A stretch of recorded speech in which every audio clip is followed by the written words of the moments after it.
안녕하세요. 절대값 TV의 명품 PD 한 PD입니다. 자, 오늘 이 시간은 도시의 규모. 자, 우리가 도시의 규모에 대해서 한번 자세히 알아보겠습니다. 도시의 규모에 따라 도시가 어떻게 확장하고 발전하는가, 그리고 도시는 어떻게 규모를 넓히는가, 그리고 어느 지역에서 도시의 규모들이 확장이 되는가, 자, 그런 것을 우리가 한번 알아보겠습니다. 도시의 규모가 커진다는 것은 인구가 많이 들어온다는 거죠.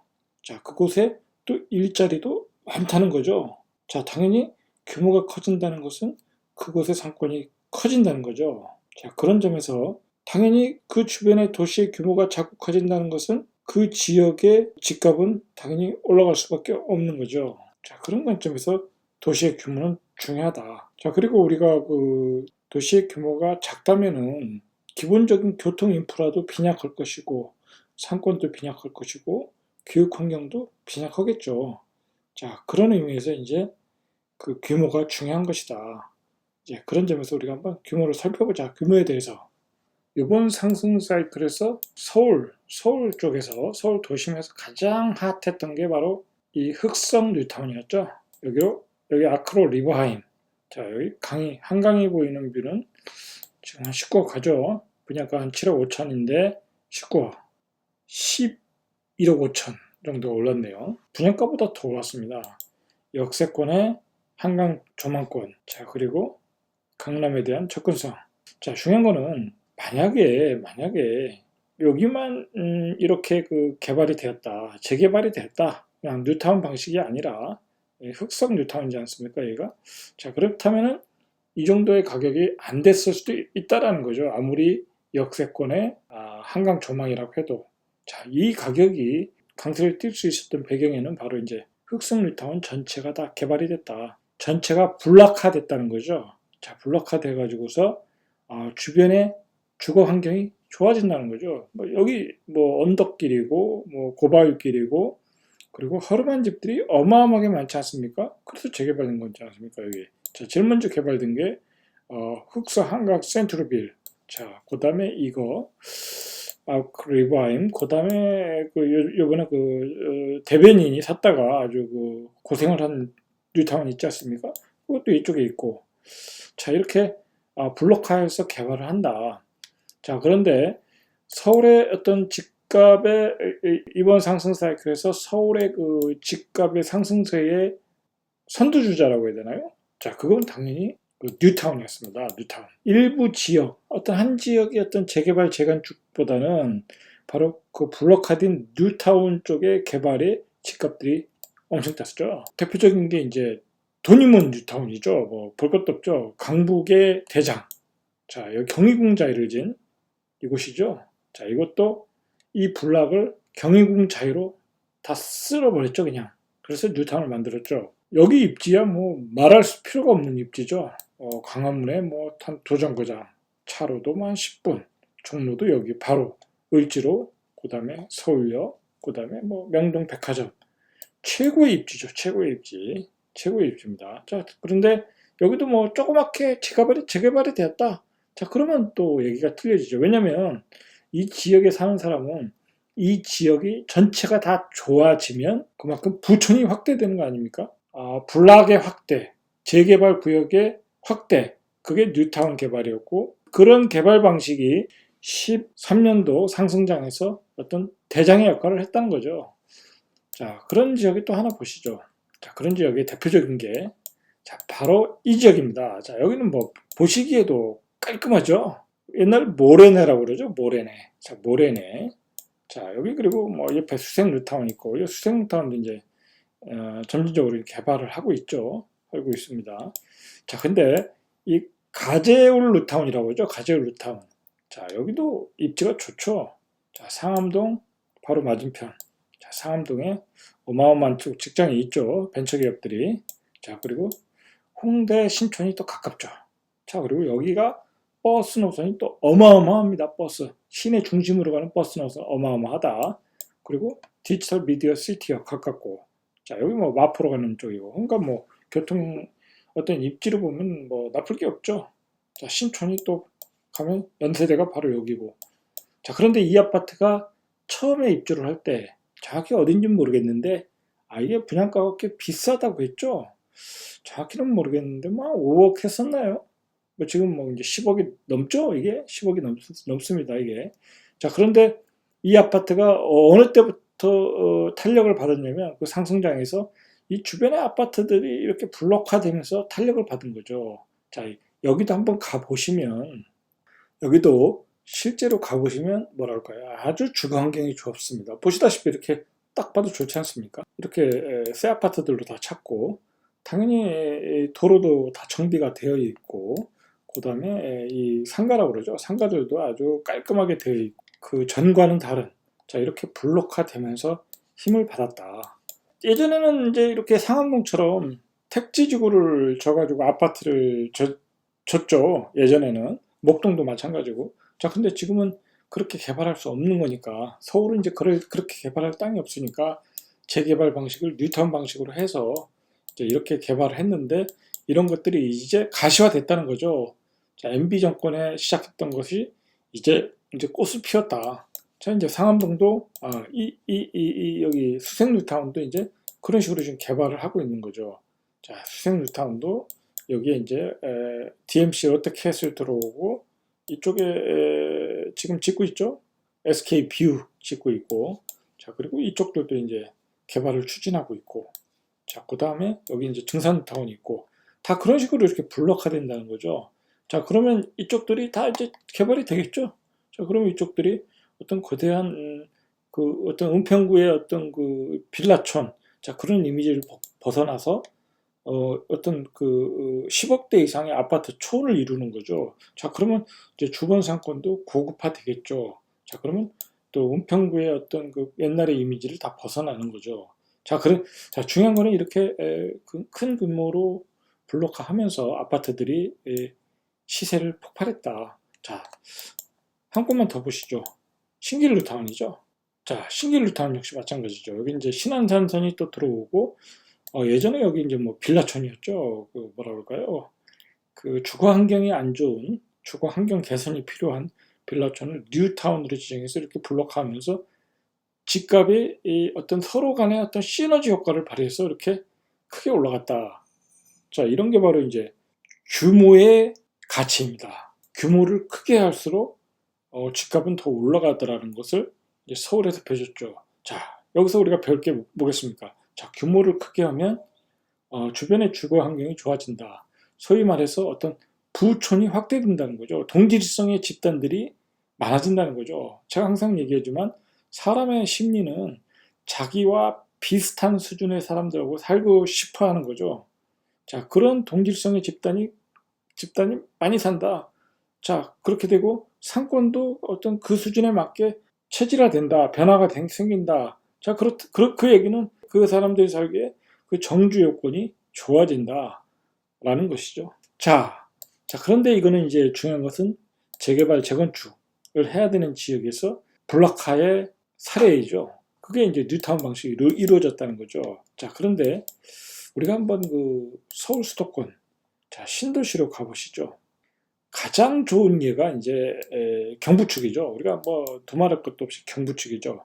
자, 경부축을 우리가 설명을 할 때, 자, 이게 또 비교가 되는데 서부축의 시흥을 설명해보고 경부축을 설명하는 게 좋겠죠. 자, 시흥이라는 땅이 자 이렇게 시흥이라는 땅이 이렇게 표시되어 있습니다. 자, 표시되어 있는데 지금 개발을 한참 하고 있는 땅이죠. 이제 개발이 입지는 좋은데 그동안에 어떤 교통 인프라가 없었는데 그 교통 인프라가 세 개가 생기면서 서해선, 신안산선, 월판선이 생기면서 이제 개발을 시작하는 곳이죠. 뭐 그동안에 어떤 그 제가 말하는 고속도로, 자동차 전용도로는 다 깔려 있었고요. 그러니까 기본적으로 중간 지점이니까 입지는 좋죠. 자, 그 입지가 좋은 지역에 기존의 고속도로망은 되어 있는데 이제 지하철을 넣으니까 당연히 이제 택지지구가 지정이 되겠죠.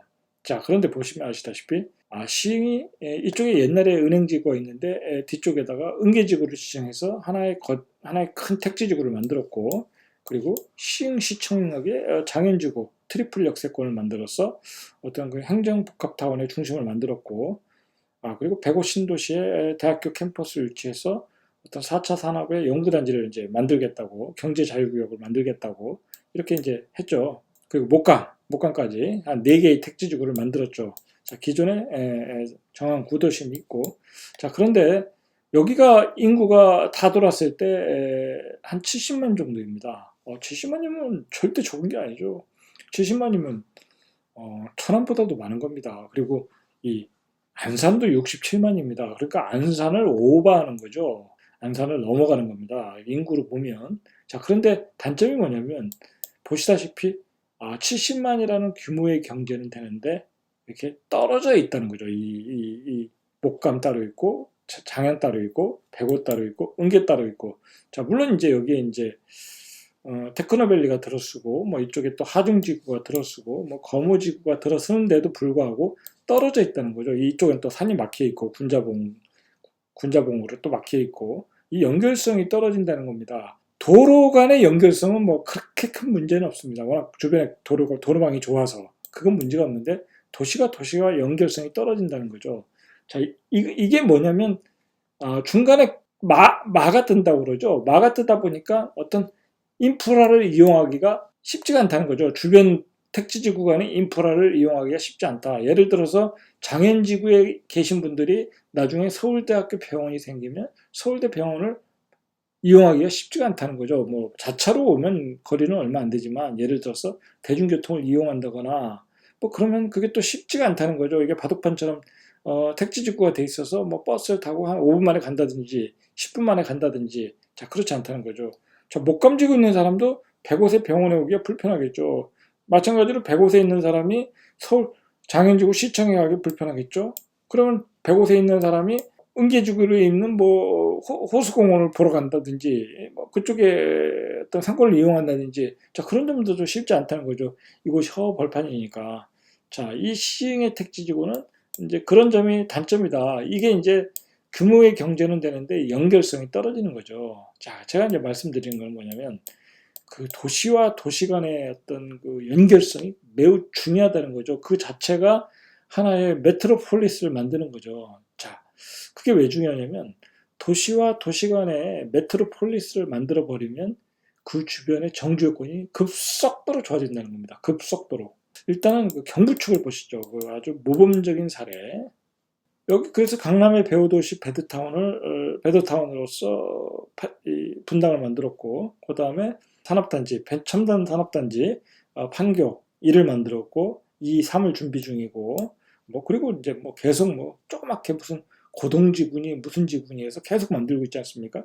빈 땅은 다 채워나가고 있죠. 자, 판교를 이렇게 만들었습니다. 자, 그 다음에 계속 확장을 하니까 인구가 계속 확장 단계에서 바로 붙여가지고 용인 수지가 들어온 거죠. 여기까지는 판교고 분당이고.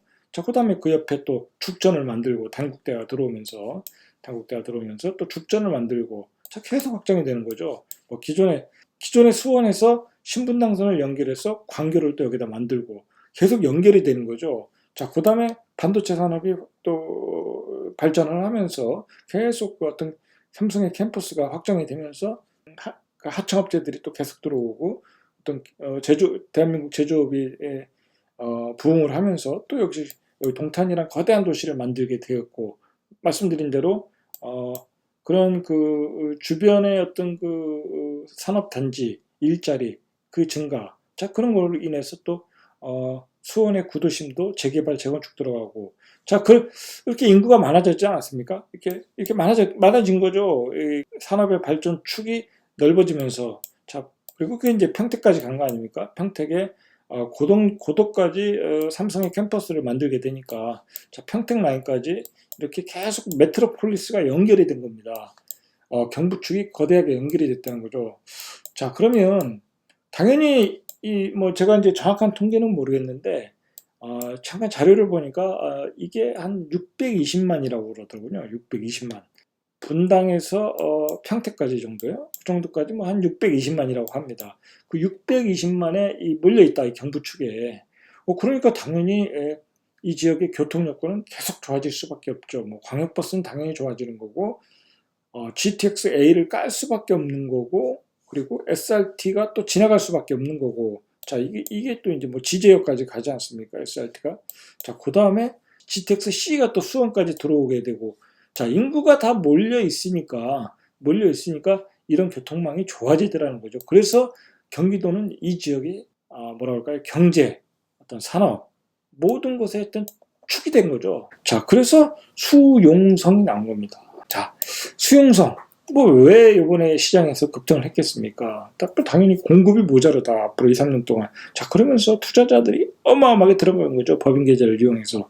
자, 그래서 수원을 엄청나게 들어간 거 아닙니까? 자, 그래서 수원이 안 그래도 어떤 그 개발에 탄력을 붙여서 가고 있는데 그걸 그냥 뒤에서 기름을 분 게 바로 이제 그 투자자들이죠. 투자자들.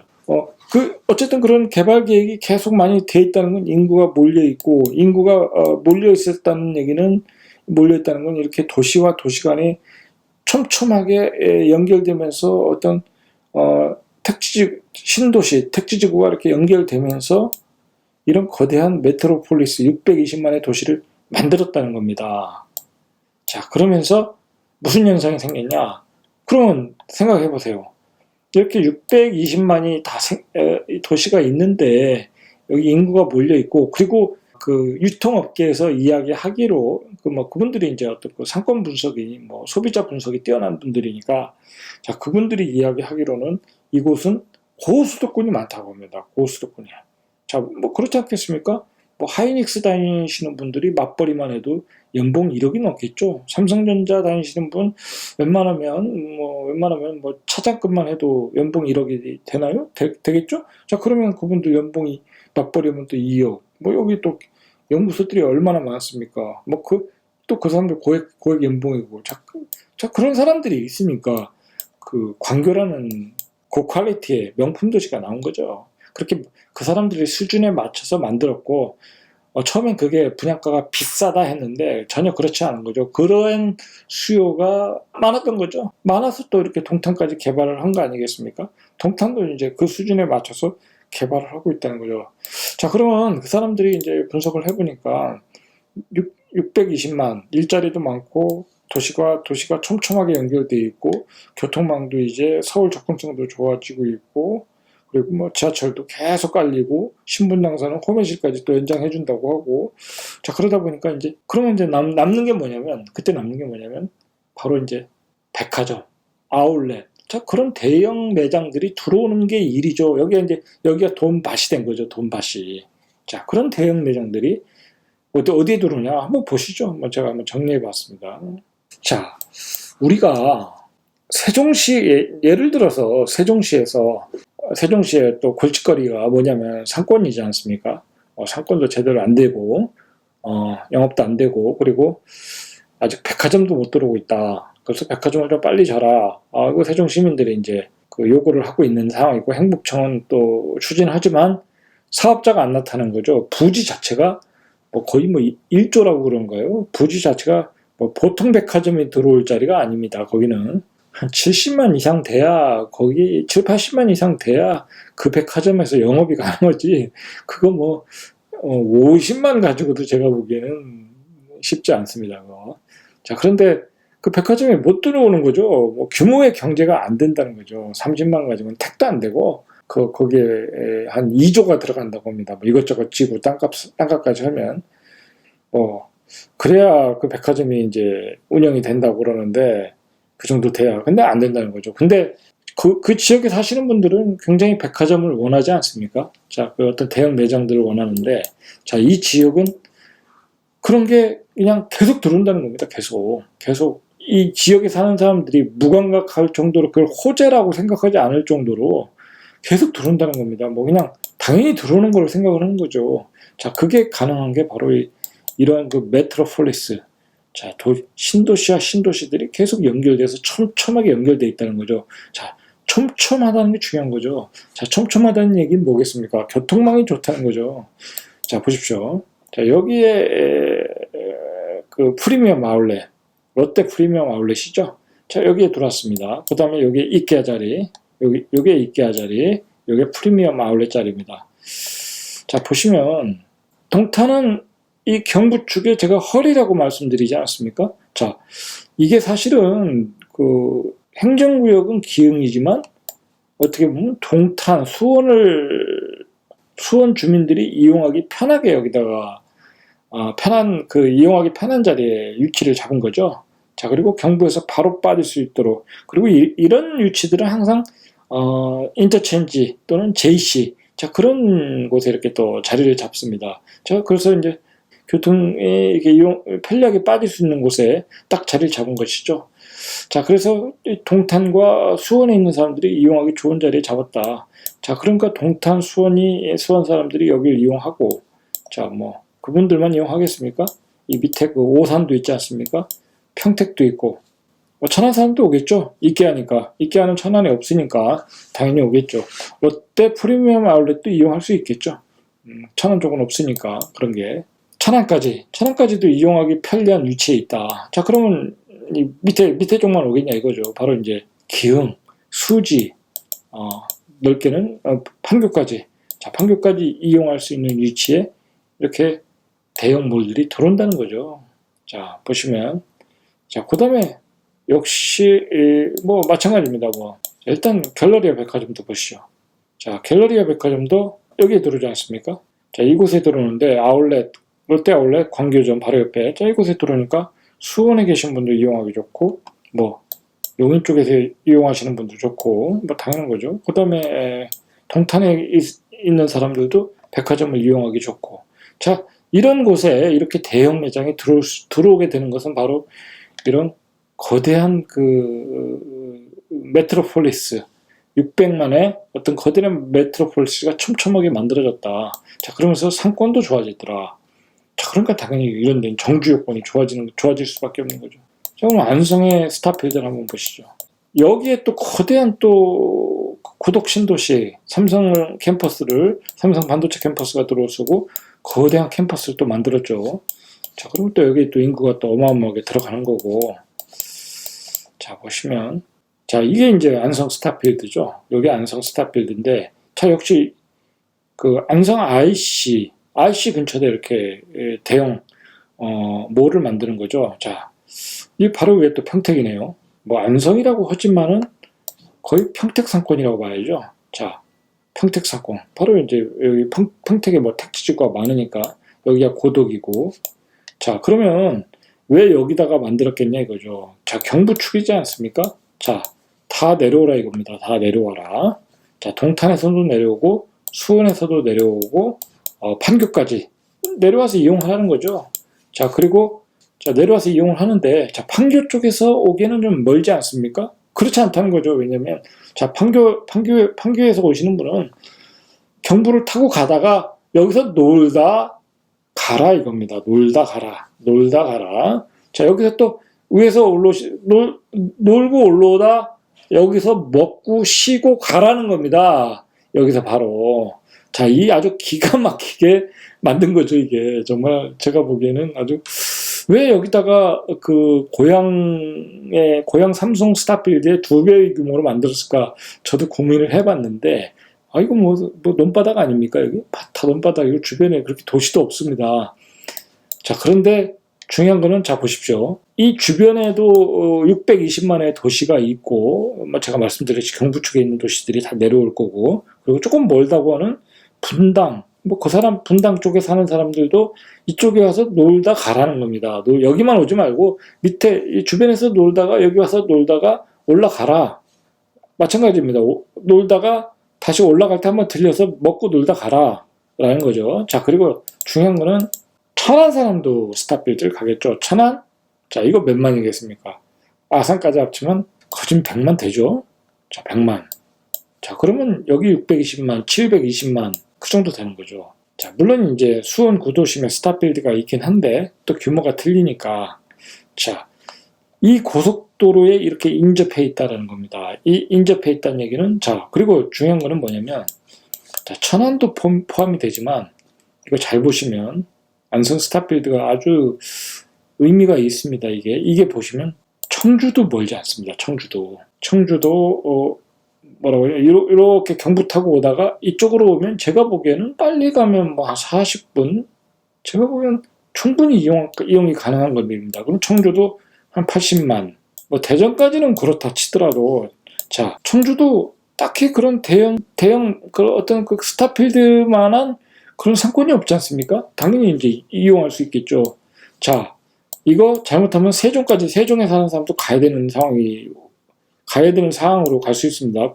뭐 공주도 마찬가지고. 자, 세종이면 예를 들어서 서울 세종 고속도로가 생기겠죠? 자, 서울 세종 고속도로가 생기는데, 자, 그게 어디에 생기냐면, 정확히인지는 모르겠는데, 중부고속도로와 경부고속도로의 중간에 생기니까, 예를 들어 이게 중부고, 이게 경부니까, 뭐, 이 정도에 생기겠죠, 이 정도에. 예를 들어서 이 정도에 생기면, 여기도 세종에서 저쪽 구리에서 오시던 분도 이쪽에 와서 이용할 수 있다는 거죠. 이쪽도 밑에서 내려와서 이용할 수 있고, 세종에서 이렇게 올라가서 이렇게 가서 이용할 수 있다는 거죠. 세종에서 이용하기 편한 입지라는 거죠. 아주 기가 막힌 입지 같아요. 제가 보기에는. 어떻게 보면 이렇게 한적한 곳이 어떻게 보면 전국 그 스타필드의 1등을 할 수 있는 입지다. 저는 그렇게 보고 있습니다. 자, 중요한 거는 뭐냐면 저는 지금 종으로 보지 않았습니까? 종으로만 봤죠. 종으로도 이렇게 손님이 많은데, 그리고 중요한 거는 여기에 차들이 이 경부고속도로에 얼마나 많은 차들이 다니겠습니까? 자, 그런 차들이 지나가다가 스타필드 한번 들리자 라고 하는 사람들이 얼마나 많겠냐 이거죠. 차량의 유동성이 엄청나다는 거죠. 자, 그 중요한 거는 이 횡으로도 올 수 있다는 겁니다. 자, 횡으로 가면 뭐가 있을까요? 자, 뭐 2천 사람들도 올 수도 있고, 자, 이 옆쪽에서 동쪽에서도 올 수 있다는 겁니다. 동쪽에서도 스타필드를 뭐 예를 들어서 뭐 이런 도시들 많지 않습니까? 여기가 어디입니까 이게? 자, 이런 혁신 도시들, 음성, 제천 뭐 이런 데 있지 않습니까? 자, 이런 데서도 스타필드를 이용하기 편한 입지다. 아주 센터, 어떤 대한민국의 센터에 정했다는 거죠. 자, 그런 의미가 있더라는 겁니다. 이 스타필드를 제가 분석을 해보니까 아마 제 생각으로는 무척 고민을 했을 것 같아요. 자, 근데 안성의 스타필드를 한번 정리해보면, 자, 이게 잘 보시면 안성 IC에 이제 위치하지 않았습니까? 자, 이제 이거를 어떤 각도로 보시면 되냐면, 우리가 이제 고속도로 옆에 뭐 휴게소라는 게 있지 않습니까? 뭐 안성 휴게소, 뭐 죽전 휴게소, 그런 휴게소의 개념도 있다는 겁니다. 자, 이 경부고속도로에 얼마나 많은 차량들이 달리겠습니까? 자, 달리다가 안성 휴게소가 아니죠. 안성 스타필드에서 한번 쉬다 가자, 놀다 가자. 자, 그런 차량들이 휴게소에 들릴 바에는 여기를 들리자는 거죠. 자, 그러면 뭐 이게 무슨 얘기가 되냐면은 이 주변에 있는 휴게소들이 이 스타필드 때문에 죽을 수가 있다는 거죠. 죽을 수가 있다는 겁니다. 저 위에 있는 휴게소나 이 밑에 있는 휴게소나 죽을 수 있다는 겁니다. 우리가 보통 휴게소 영업이라는 게 일종의 특권 아닙니까? 특혜죠. 뭐 그래서 어떤 특별한 또 기업에 이렇게 어떤 영업권을 주고, 자, 그렇게 해서 거의 독점하다시피 하지 않습니까? 자, 그러한 그 성격을 띠고 있다. 이 안성 스타필드는 바로 고속도로에 껴서 IC를 통해서 나와서 이용을 하고 다시 IC로 들어가고, 자, 물론 뭐 이제 그 통행료는 중간 정산을 하겠지만 뭐 중간 정산이니까, 자, 그래도 그만한 그 상품성이 있다. 스타필드 자체는 뭐 여기서 쇼핑도 하고 뭐 먹을 것도 먹고, 자, 그렇다는 거죠. 그러한 이 경부고속도로에 달리는 어떤 모든 차량들을 유혹할 수 있는 자리라는 거죠. 자, 그런 점에서 안성 스타필드는 뭐랄까요, 우리가 한번 이걸 개점을 하고 어떤 상황이 벌어질지 한번 지켜보시죠. 제 예상대로 맞을지. 제 예상은 아마 여기가 전국 1위가 될 수 있는 자리다 라고 저는 생각을 합니다. 자, 이야기를 정리해 보겠습니다. 결론적으로 하고 싶은 얘기가 뭐냐면, 자, 도시라는 것은 뭉치면 살고 흩어지면 죽는다는 겁니다. 자, 흩어지면 죽는다. 자, 이렇게 경부 축의 거대한 메트로폴리스, 자, 640만 정도. 자, 그러한 도시를 만들어 놓으니까 SRT, GTX-A, 뭐 그 밖에 신분당선, 호메실까지 계속 교통 호재가 나온다는 거죠. 소위 말해서 경제성이 있는 거죠. 무엇을 하든지 오직 하면은 동탄에서 인덕원까지 연결하는 철도까지 또 계획되지 않습니까? 인구가 많다는 얘기는 계속 집중적으로 인프라 투자가 될 것이다. 자, 그리고 인구가 많다는 것은 결국 일자리도 많아질 것이다. 자, 그렇다는 얘기죠. 자, 물론 이러한 도시는, 이런 메트로폴리스, 경부축에 있는 메트로폴리스는 분명히 단점이 있습니다.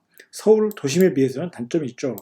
자, 서울 도심은 말 그대로 모든 산업이 다양하게 구성된 그러한 도시로 봐야죠. 서비스 산업, 금융 산업, 기타 대기업들, 모든 그리고 대학, 교육, 모든 게 다 있어서 어떠한 특정 산업의 위기에 의해서 크게 흔들리지는 않는다는 거죠. 예를 들어서 반도체가 사양길로 간다든지, 자, 그렇다고 서울의 집값이 크게 흔들릴 건 없다는 거죠. 자, 그렇지만 이런 도시, 주로 반도체, 제조업으로 끌고 가는 어떤 이러한 도시들, 자, 동탄이나 수원이나 이런 데 전부 다 삼성 반도체, 또 관련 하청업체들, 그런 거 아니겠습니까? 종사하시는 분들이 많겠죠. 자, 그런 산업이 흔들릴 때 이 집값도 흔들릴 수 있다. 자, 그런 단점도 있다는 거죠. 자, 어쨌든 이렇게 뭉쳐야 된다는 거죠. 뭉쳐야 된다. 자, 뭉치면 계속 정주 여건이 좋아진다는 거죠. 자, 상권도 대형 상권이 들어오고, 교통도 좋아지고, 일자리는 계속 생기고, 그리고 구도심은 신도심으로 재개발, 재건축이 되고, 계속 그 땅값이 올라간다는 거죠. 그러면서 부가가치가 생기니까 계속 정주 여건이 계속 좋아진다는 거죠. 자, 그러면 이제 경부축을 봤으니까, 자, 그러면 서부축은 어떻게 도시들이 연결되어 있나, 철도와 고속도로를 통해서 어떠한 그 연계망을 가지고 발전을 하고 있는가, 자, 그것은 다음 시간에 한번 알아보겠습니다. 이상 절대값 GU의 명품 PD 한 PD였습니다.